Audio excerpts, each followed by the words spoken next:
23শে September সকাল থেকে আমাদের জীবনটা যেন একদম নড়ে চড়ে উঠেছে। একটা ঝড় বয়ে গেছিল, মনে হচ্ছিল কখন এই ঝড় থামবে। খুব কাছের কেউ যদি হঠাৎ করে অসুস্থ হয়ে পড়ে এবং তার বয়স যদি নিতান্তই 4 মাস হয়, তাহলে ঠিক যেমন লাগা উচিত আমার আর রাজদীপেরও ঠিক তেমনই লাগছিল।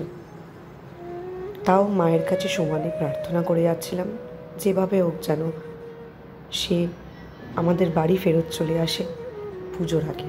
মা আগমনের সাথে সাথে যেন সে ফেরত আসে। সেদিন যখন হাসপাতাল থেকে কনফার্ম করলো যে হ্যাঁ ফাইনালি ও ষষ্ঠীর দিন আসছে, ছাড়া হবে ওকে, সেদিন মনটা খুশিতে নেচে উঠল। সত্যি বাচ্চাদের মতো নেচে উঠেছিলাম আমি বাড়িতে।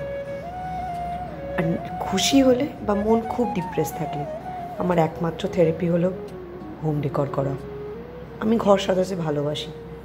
কোনো দামি জিনিস, কম দামি জিনিস কোনো কিছুই আমার কাছে ম্যাটার করে না। যে কোনোভাবে সুন্দর করে গুছিয়ে রাখতে আমি ভালোবাসি। সে পর্দা টাঙিয়ে হোক, বিছানার চাদর চেঞ্জ করে হোক, রান্নাঘর পরিষ্কার করে হোক, বা নতুন কার্পেট পেতে হোক, বা টিভির কভার কেচে নতুন টিভির কভার লাগিয়ে হোক, ছোট্ট গাছ লাগিয়ে হোক, anything and everything matters to me. একদম থেরাপির মতো কাজ করে আমার কাছে হোম ডেকর, এবং সেটা কোনোভাবেই বিয়ের সময়ের জন্য নয়। এই হোম ডেকরের স্বভাব কিন্তু অনেকটাই আমার বলতে পারে বংশোদ্ভূত। আমার দিদা, আমার মা, আমার মাসি সবাইকেই দেখেছি সারা জীবন সব কিছুর নতুন নতুন সেট রাখতে। শীতে একটা, গরমে একটা, পুজোয় একটা, এবং সেটা কোথাও গিয়ে আমার মধ্যেও ইনফিলট্রেট হয়েছে।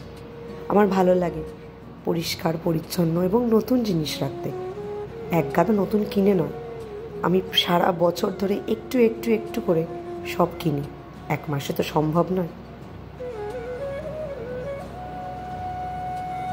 পুজোর সময় সব বেস্ট অপশনসগুলোকেই আমি তাই রাখার চেষ্টা করি।